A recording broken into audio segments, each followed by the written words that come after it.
Hello everyone. Today I will show you how to connect Lucid Trading to NinjaTrader.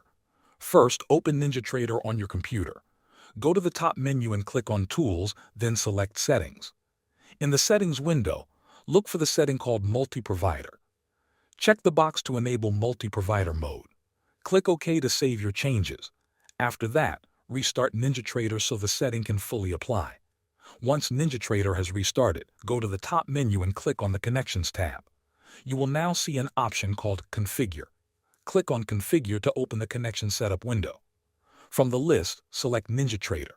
Then click Add to create a new connection. A login window will appear asking for a username and password. To get these details, open Lucid Trading. Go to the Add Account or Account section. Then look at the top right corner and click on Show Credentials. You will see a username and password generated for you. Copy both of them carefully. Go back to NinjaTrader and paste the username and password into the required fields. Make sure there are no extra spaces before or after the text. Click OK or Connect to complete the setup. If everything is entered correctly, NinjaTrader will connect to Lucid Trading. You can now access your account and begin using the platform. Thanks for watching.